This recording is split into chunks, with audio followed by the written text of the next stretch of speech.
À tous. Aujourd'hui, je vous fais cette petite vidéo pour vous parler de 4 choses à ne pas faire avec une clé dynamométrique pour éviter de la dérégler, parce que c'est un matériel assez sensible. Donc, c'est 4 astuces que je ne connaissais pas à l'époque quand j'ai acheté ma première clé dynamométrique, qui était celle-ci.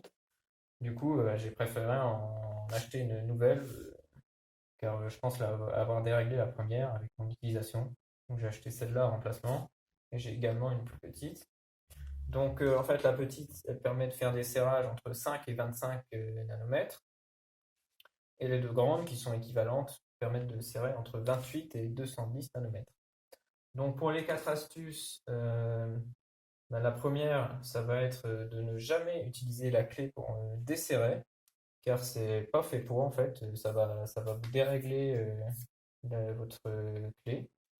Euh, voilà, donc moi ça je le savais pas, donc je l'avais déjà utilisé pour desserrer, vu que c'était plus facile, car elle est plus grande, donc on a plus de force qu'avec le cliquet que j'avais, qui était pas très grand.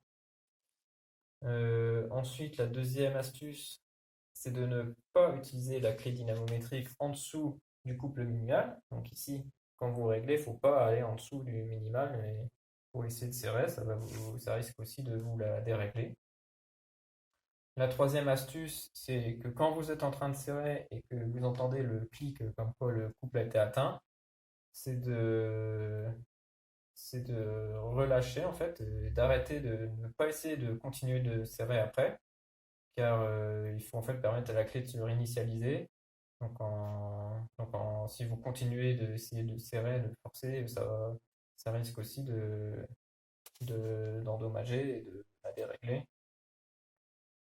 Et donc la quatrième astuce, c'est quand vous avez fini votre travail et que vous vous apprêtez à ranger votre clé pour la stocker, c'est de la régler sur un couple faible avant de la stocker.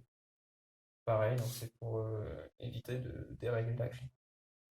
Donc voilà, donc moi c'est 4 astuces que je connaissais pas à l'époque avec ma première clé. Du coup, j'ai préféré en acheter une nouvelle une fois que j'ai appris toutes ces astuces. Donc voilà, j'espère que ma vidéo pourra vous être utile.